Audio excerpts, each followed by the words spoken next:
Hi, it's Fias Tarot. Hello, all signs. Okay, so messages, energy check-ins, and prediction reading. Okay, so syempre, yes. Oo, kukunin natin kung ano ba yung meron pagdating sa energy na nakapaligid sa inyo. No, yun ang ating tinatalakay, Dini. Oo, Dini. Oo, di ba? So, syempre, before tayo mag-start, kung hindi ka pa nakakapag-subscribe, please do subscribe and hit the notification bell para lagi po tayo maging updated sa mga mangyayari pa lang. And syempre, kung may tanong po pagdating sa private reading, just message me sa akin pong FB page for more info. Ganun din po ha, pagdating kay Perception of Light and sa mga naghahanap po ng healer, kay Kuya Dingsi naman po tayo magme-message. Okay? So, yeah, nawawala yung aking flashcard. Flashcard. Oo. So, sa mga interested naman sa ating mga evil eye items, okay, so evil eye natin is for protection po, ha, para sa evil eye na ibinabato ng ibang tao sa atin, okay? So, that is for protection po, ha. Lahat ng evil eye items natin is for protection again, okay? And ang ating new item na love bracelet, so na-flex ko naman yon sa iba nating mga video, so check nyo na lang kung ano itsura. Okay, so love bracelet is made to order. Pwede yan sa single, sa mga may conflict, no, yung relasyon or yung connection, sa mga yung mga nangangailangan ng harmony, no, ng peace, yan pagdating sa mga pagdating sa love, no, pagdating sa love. And yes, pagdating naman sa ating granter necklace, ganun din, made to order ang ating granter necklace. And yeah, sa iba pang mga details, message na lang po kayo, okay, sa akin pong FB page for more info. Okay, so let's start. Air signs, Gemini, Libra, and Aqua. So ano bang kailangan mong malaman? Anong kailangang malaman ng mga air signs? Okay, the High Priestess in reversed. Okay, so I think iba sa inyo may pangbabali walang ginagawa pagdating sa intuition. Okay, I think your intuition is telling you na kung anong dapat mong gawin, kung anong mga, I think universe is giving you signals or signs, no, para sa kung anong mga dapat mong gawin. Okay, the High Priestess in reversed. Yeah, the Queen of Cups in reverse, pero hindi mo napapansin. Oo. Yun nga lang, lalo na ha, pagdating sa emosyon. Pagdating sa emosyon, just be practical, paminsan-minsan. Okay? Meron din ditong parang nagiging selfish.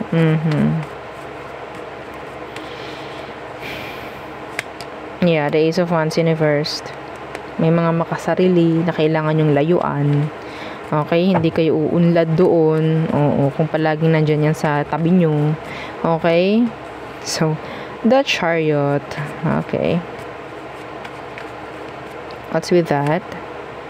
The Eight of Pentacles in reverse. So, air sign, may nakuha ko dito na pwedeng, be careful sa mga pwede mong sabihin out of nowhere. Hindi, ang nakuha ko kasi is parang bugso ng damdamin. Parang ganon. The Queen of Cups in reverse. It's like, okay, alam ko to, sarili ko to, ganito, ganyan, sasabihin ko yung gusto kong sabihin. Be careful. Okay? Kasi, pwedeng ang tawag dyan, maka-hurt. Oo, yung ating mga sasabihin, lalo na kung hindi naman natin sure, no? The Chariot, the Eight of Pentacles in reversed. Okay, so, ang daming gawain, actually. May chance na sa sobrang daming gawain, yung iba is hindi na magawa. Okay? Meron ditong lumalayo sa'yo. Yeah, may lumalayo sa'yo. Tinatalikuran ka. I don't know why. Some of them, the Nine of Swords is here. They're overthinking. Okay? Meron ditong tao na ayaw nila mag-improve ka. Ayaw nila. The Lovers in reversed. What's that? The King of Wands. So, meron ditong parang gusto siya lang yung susundin. Okay? Yeah. Ako lang ang susundin mo. Ako lang pakikinggan mo. Yeah, the Ace of Pentacles, Universe. Meron din ditong energy na pagdating sa mga transaction or sa mga offers, partnership, be careful, be vigilant. Oo. Okay? Maging aware sa meron. Okay? Sa paligid nyo.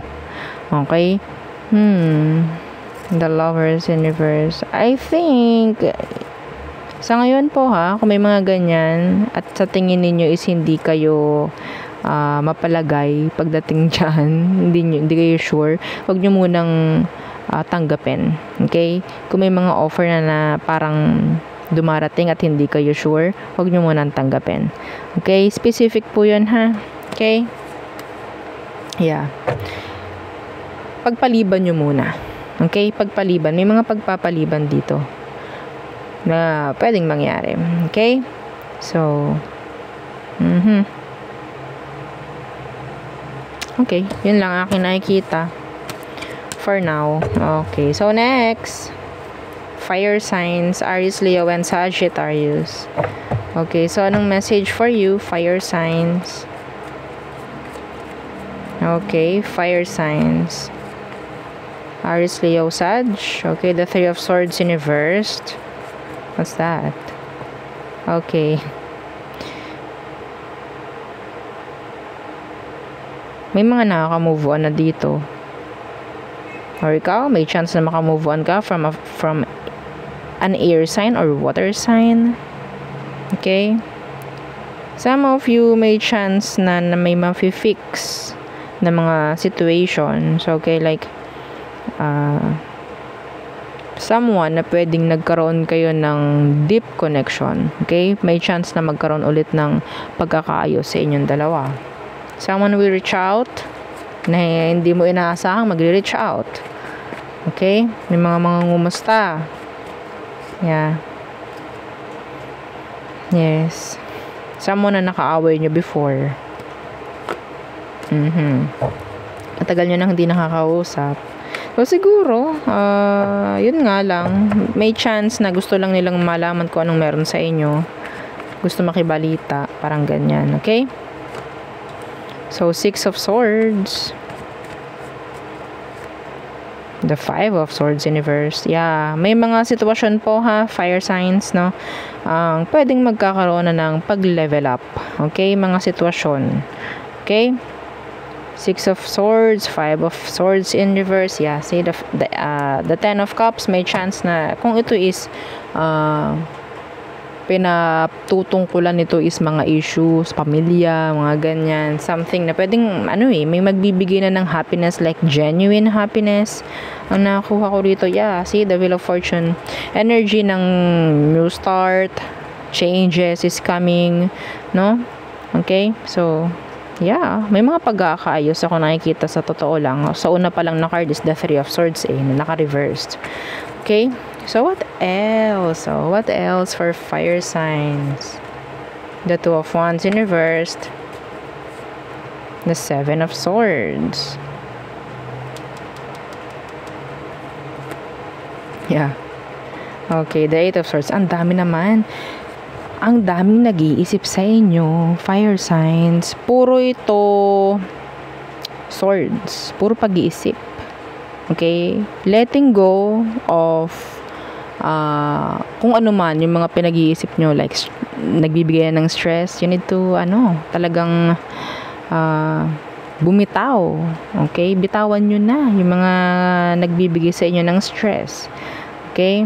Enough with the what ifs. Enough with kung ano man yung mga agam-agam nyo, mga guni-guni. Okay, guni-guni.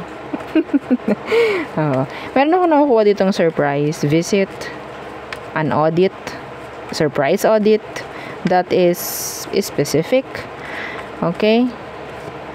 Yeah, the Moon in reverse. Yeah, may mga magche-check. Okay? Yeah, may mga pag-evaluate ako nakukuha rito. Be careful. Oo, sa mga nandiyan na parang papetiks-petiks. Oo, pagdating sa trabaho, may audit ako nakikita rito. Okay, may audit. Yes. Specific yun. Okay, and yeah, marami nag-iisip sa inyo. Mga gusto makipag-ayos, mga gusto mag-reach out. Okay? So, yun. Ang akin nakukuha for you, fire signs. Next is water. Cancer, Scorpio, Pisces. Anong message for you? Water signs. Okay. Water signs. The Page of Swords in reverse. You have a stalker. Okay. The Hanged Man in reversed. What's with this? The Hanged Man in reverse. Mayroon bumitaw or pwedeng binitawan mo to. Nilet go mo. Yeah. Kung sino man to, hindi pa rin to nakaka-move on. Nilayuan mo to, pero they're stalking you. In general po ha, nilayuan nyo to. Pwedeng hindi love, pwedeng mga connection, mga situation na sa tingin ko nilayuan mo, no? Para magkaroon ng improvement naman yung buhay mo or pagbabago. They're stalking you. I don't know why. Okay? I don't know why. Oh. So, I think some of them, inaabangan nila yung pagbagsak mo. Inaabangan nila yung kung ano man na drama. Okay? Na pwedeng mangyari pa sa buhay mo. Yun lang. Yun lang ang gusto nilang makita. So, wag mong ibigay. Okay? Wag mong ibigay. Oo. Inaabangan nito, oo. Kung ikaw mahilig ka magpo-post ng kung ano man sa online, mahilig ka mag-share ng kung ano mang mga problema mo, i-limit mo muna. Limitahan mo muna. Okay? So, yeah. Gustong-gusto kasi nila yon. Yeah, the 5 of Cups. See, gusto nila na nakikita kang malungkot, malumbay. Okay? Na nagre-regret, kung ano man, panghihinayang, mga ganyan. Okay, the 5 of Cups. Yeah, the Lovers. Ooh. Meron ditong parang nangihinayang, nasasayangan. Yeah, the 2 of Cups. Oh.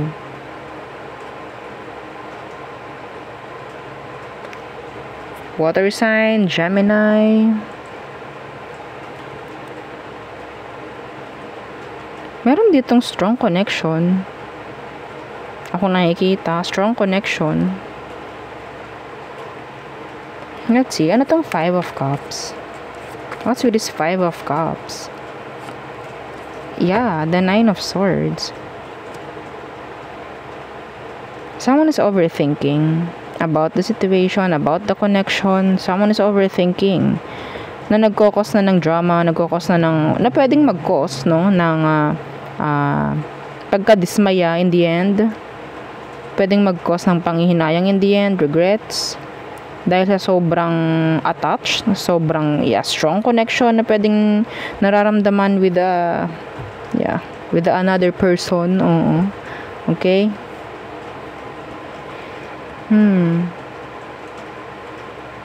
Someone is afraid. Afraid, overthinking.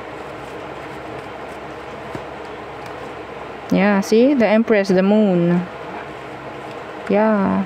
Takot itong taong to na mawala ka, or ikaw yung takot na mawala itong taong to. So, kung sino man, no? Iwasan. Oo, iwasan. Okay? Hindi naman makakatulong eh. Kung ikaw is wala kang tiwala. Okay? Sasabihin pa, may tiwala naman ako sa kanya, pero wala akong tiwala sa mga nakapaligid sa kanya. Nonsense. Diba?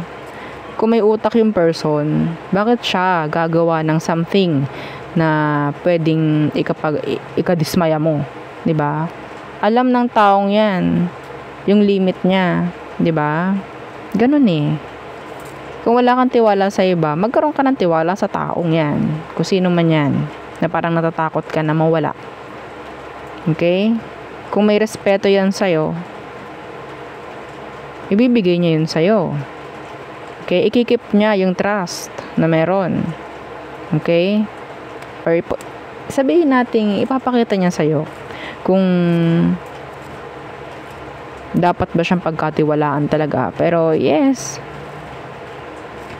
Hindi ko nakikita yung iba sa inyo talaga na nagtitiwala kasi sasabihin ay hindi ako nagtitiwala sa mga nakapaligid sa kanya.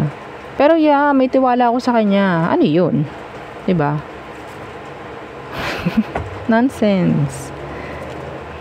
May tiwala ka sa kanya pero wala kang tiwala sa nakapaligid sa kanya. Like what? Kung maglolo ko yan, lolokohin ka yan. Kung magpapaharot yan, magpapaharot yan. Ganun eh. Okay? So, binabaling pa natin sa iba eh. 'Di ba? Binabaling pa natin sa iba. Yung sinasabi nating wala akong tiwala sa iba. Alam niyan, dapat yung limit. Masyado kasing someone is overthinking, afraid, kung ano man, na pwedeng mag-cause ng regrets if ever, in the end. Kasi sobrang pag-iisip ng hindi tama. Okay? Sobrang takot, parang ganon. Yeah, the King of Swords. The Eight of Swords in reverse. Yeah, ito yung sinasabi ko kanina. Someone is sabihin natin nagiging totoo sa'yo. Okay? Kung ano man yung mga nakikita mo, yung mga sinasabi niya, they're, true. Okay? Someone is transparent. Being transparent pagdating sa'yo. So, bakit ka mag-overthink, making fake scenarios? Avoid it.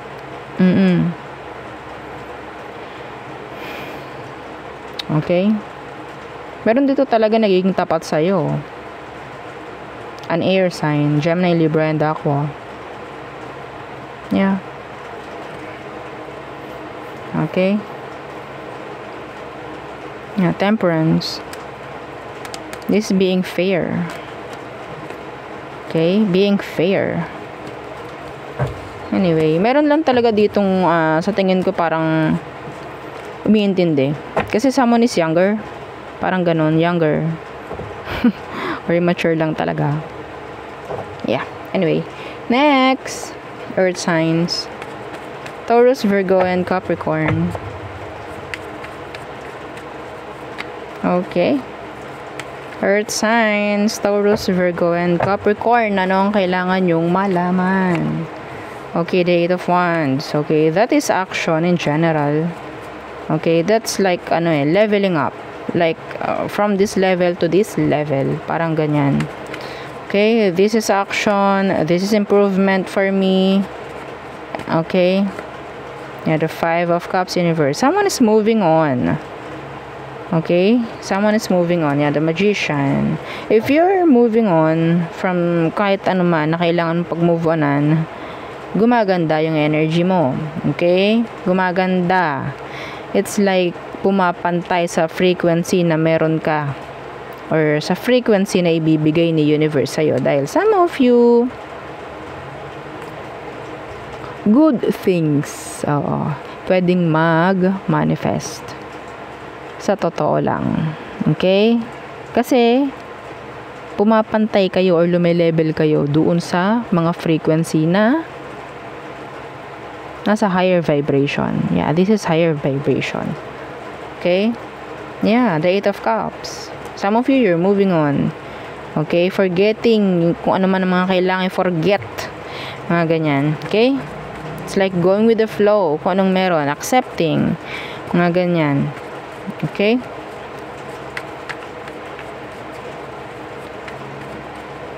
May chance rito ng travel in the near future for you.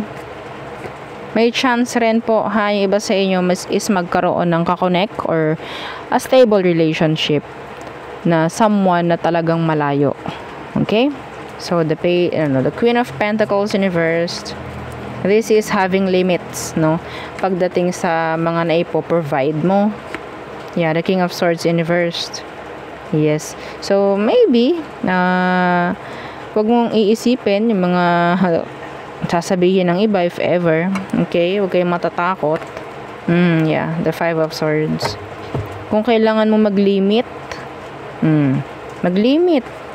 sa mga naipoprovide. Okay? Yeah, see the Page of Pentacles in reversed. And the Three of Pentacles. So, siguro, kulang ka lang din sa pagsasalita. Okay, kulang ka rin sa ganun. So, I think, yung iba naman kasi na nakapaligid sa'yo kung magsasalita ka man.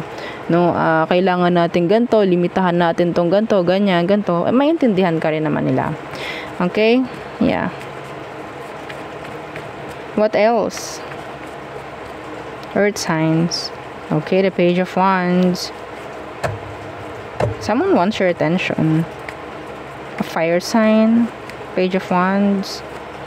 Yeah, the Seven of Cups. Yeah, the Ace of Swords. Someone wants to talk. Someone is attracted sa'yo. Yeah. Someone younger. They are open. Pero, I think, andun yung parang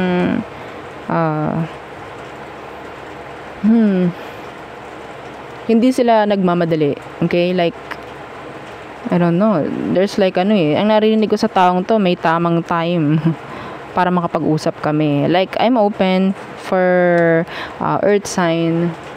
Pero, yeah, I think this is not the right timing for us to communicate. Parang ganon. Okay, I don't know why. This is someone younger. Okay, the Seven of Cups, the Page of Wands. I think some of them, busy lang din sila sa mga kung anumang mga pinagagawa nila sa buhay nila. Like, yeah, hindi lang ikaw ang focus. Pero, yeah, darating yung oras na talagang magbibigay rin siya sa'yo ng oras kahit papano. Pwedeng vice versa, actually. Okay, some of you may chance na may mga gawing plano and yes, i-execute yon sa mga tamang panahon. Okay? And then yung pagiging busy mo. Some of you may chance na mag-open ng business in the near future. The Page of Wands. Okay? Yeah. Oh, the Devil in reverse. Yeah. Huwag nyo lang talagang parang i-maintain.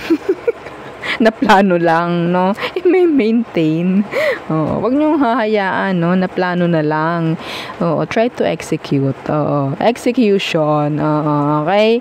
So, kailangan yung, tawag dyan, aksyonan. Okay? Aksyonan. Hanggat maaari, hanggat kaya. Okay? So, wala naman ako nakikitang masama, if ever. Yeah. Sa mga gustong simulan. Okay? Masyado lang siguro takot yung iba. Okay? Wala naman talagang perfect plan eh. 'Di ba? So, failure. Nandyan yan.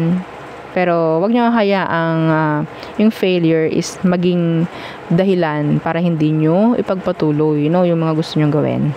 Okay? So, kasama kasi lagi yun. Normal na yun. Oo, normalize. I-normalize natin yung failure. Pero, every time we failed, dapat may natututunan tayo, no? Every time we failed. Okay? Para hindi na mangyari ulit yung failure na yon. Okay? Like, kunyari, mangyari man, alam nyo na kung paano nyo lulusutan or susolusyonan. Okay? So, yeah. Oo. Okay? We learn from, failures. Yan. Okay? So, maganda yun. Kasi naman matututo tayo lagi sa libro lang. 'Di ba? Sa experience, mas maganda yun. 'Di ba? Okay, so there. Yeah. So, ano pa ba? Ang nakikita ko dito. Someone is like playing cool. Na hindi sila obsessed sa'yo. Pero, yeah. They're attracted. Gustong-gusto ka nitong taong to. Okay? Some of you, hindi mo sila pinapansin. Yeah. So, that's why they're confused. Hindi nila alam kung paano sila action towards you. Because, yeah, some of them, they're young. They're young. See? The Three of the Three of Wands. They're just waiting for you. Oo, the Queen of Swords. I don't know. May chance na pwedeng natatakot sila sa'yo. If ever, kung gagawin namin to or what. Baka ma-reject kami or whatsoever. Okay? So, there. Yan ang ating nakikita. For all signs. Again, yeah, please don't forget to like, share, and subscribe. And follow our FB page. Thank you. Bye.